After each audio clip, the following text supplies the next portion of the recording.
Ladies and gents, we are looking at update 2.6.1. Now, some of these we've already covered, specifically the Striker nerf and the Dawnblade nerf, which we'll go over again. We also got some exotics that are also receiving some nerfs, and one very powerful exotic that's actually receiving a buff, which is pretty interesting. So first up, Striker Code of the Juggernaut, which is bottom tree Striker, is looking at a reduced amount in return possible per kill, 15 to 13%. This is the super energy that you got back on kill when you use the super. They're also reducing the low end of diminishing returns from 5% to 3.25%. Now, this has actually been split, at least in the diminishing returns department, between combatants and players. Previously, it was just 15 kills, and that was just a flat amount. Now, it's 14 combatant kills or 7 opposing guardian kills. So again, what that means, previously, you would not see diminishing returns of your super till after 15 kills. They've actually dropped that by 1 inside of PvE, but they dropped that by more than half inside of PvP. They've also tuned the amount of super energy that you return per kill.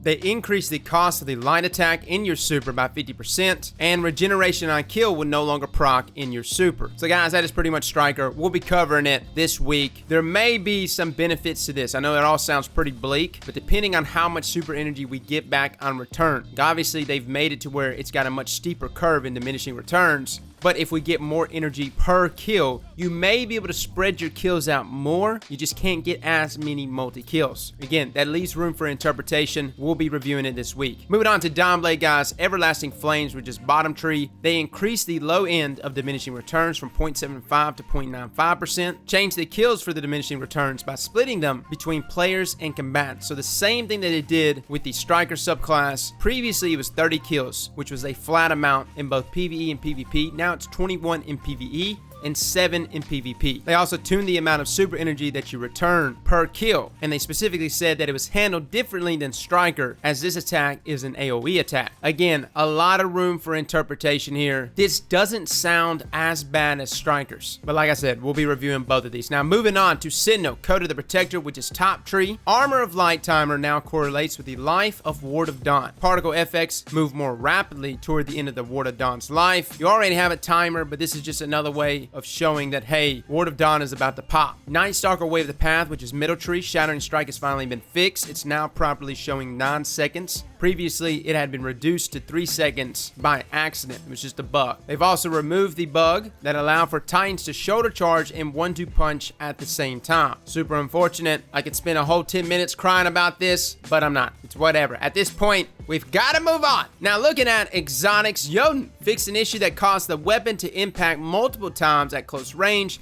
Essentially, guys, Jötunn, if you were like right up against the ball sack of Greg and you shot it, it would do a lot of damage. They've obviously fixed that. Now, Divinity, they've actually increased the weaken effect from 25% to 30%. Note, the weaken effect from Judgment is not intended to stack with any other weaken effects.